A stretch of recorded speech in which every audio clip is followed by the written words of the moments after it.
उस राजा ने एक बकरा लाकर के सभा में खड़ा कर दिया और कह दिया कि शाम तक जो बकरा को अफराय के लाएगो भाई हम 5 गांव में नाम के देंगे। सो बकरा को अफराय के लाते हैं और राजा के सामने खड़ा करते हैं। तो बकरा हो चाहे बकरिया हो, इनकी ऐसी आदत होती है कि जो कितनू अफरे हो और हरी घास जो सामने डालते ही तो वहां में मुंह जरूर मारेंगे। अब राजा हरी घास डालता है, बकरा मुंह मार देता है। किसी के अफराय से बकरा न अफरो तो एक गांव में चतुर रहे, उनने कही महाराज आज बकरा को हम अफराएंगे। सो बकरा को लेके खेतन पे पहुंचे और नीम की एक हरी लकड़िया टोरी और मार मार के बकरा को मुंह ऐसा कर दो पेट में घास को दानों नहीं जानता। राजा के सामने भेज दिया, महाराज चेक करो बकरा भरेगा। राजा ने विचार किया कि जाकि दोनों कोखे मिली हैं, लेकिन जी बकरा अफर कांटेगा। राजा ने जैसे ही हरी घास डाली, अब बकरा को डरो भरो है भाई कि फिर पिटाई होगी। तो भरी सभा में बकरा ने मूड हिला दिया। तो वैसे ही हमारा मनो है, अगर जी मन काऊ की इच्छा करे तो जा इतना कूटियो जो मन मूड हिला जाए। हाँ, और इतनू मत कूटी से मन मत जावे। अरे मन जावे तो जान दो पहनते मत जा, और जो पहनते जाओगे तो 100 जूता। तो हमारा तुम्हारा ये मन है, ये मन ही तो कालिया नाग है और काली देह शरीर है और 5 नागनियां ये 5 इंद्रियां हैं।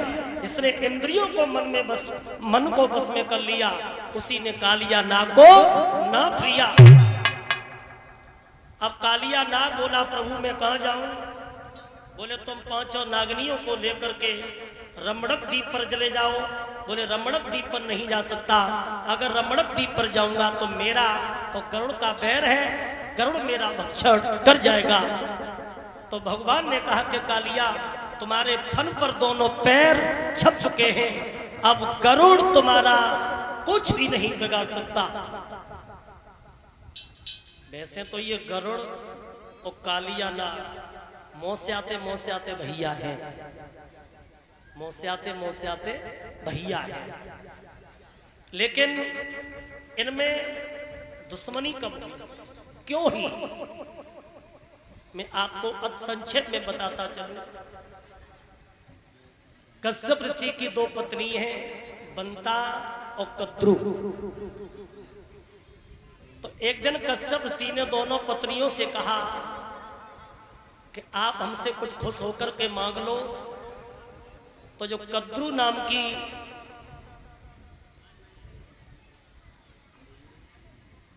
ये हमारे फूफा जी जिन्हें आप भली बात जानते हैं, नीरज शास्त्री जी फूफा जी के बड़े भाई हैं और वो अनमोल रतन दुनिया में नहीं है। आज होते तो बात ही अलग होती। ये हमारे फूफा जी की तरफ से हमें पुरस्कार दिया गया है। माताओं तो देखो, कद्रू और बंता 2 पत्नी थीं। तो कश्यप ऋषि ने कहा कि कुछ मांगो। तो कद्रू ने कहा कि तुम्हारी कृपा से 1000 बच्चे हों। और बंता ने कहा कि मेरे एक ही पुत्र हो, लेकिन एक पुत्र ऐसा हो कि 1000 पे भारी पड़े। तो कद्रू के 1000 लड़का भय, सब नाग भय नाग, उसी में से ये कालिया नाग भी था। और बंता के एक लड़का हुआ था जिसका नाम था गरुड़। तो एक दिन दोनों बहनों में बहस हो गई, बंता कद्रू में। बंता ने पूछा कद्रू से, ये बताइए सूर्य भगवान के घोड़ा श्वेत हैं या काले हैं? तो कद्रू बोली घोड़ा काले हैं और बंता ने कहा कि घोड़ा श्वेत है। तो दोनों बहनों में ये शर्त हो गई। कद्रू ने कहा कि अगर घोड़ा सफेद हुए तो मैं तेरी दासी बनूंगी, और अगर घोड़ा काले हुए तो तू मेरी दासी बनेगी। हमारे गुड्डू भाई की तरफ से हार पहना करके सम्मान किया गया है। गुड्डू जी के हाथ धर्म की तरफ बढ़ते रहे। तो देखिए भाइयों, दासी बनने की दोनों में शर्त हुई, तब कद्दू ने अपने पुत्रों से पूछा कि बेटा सूर्य भगवान के घोड़ा श्वेत हैं या काले।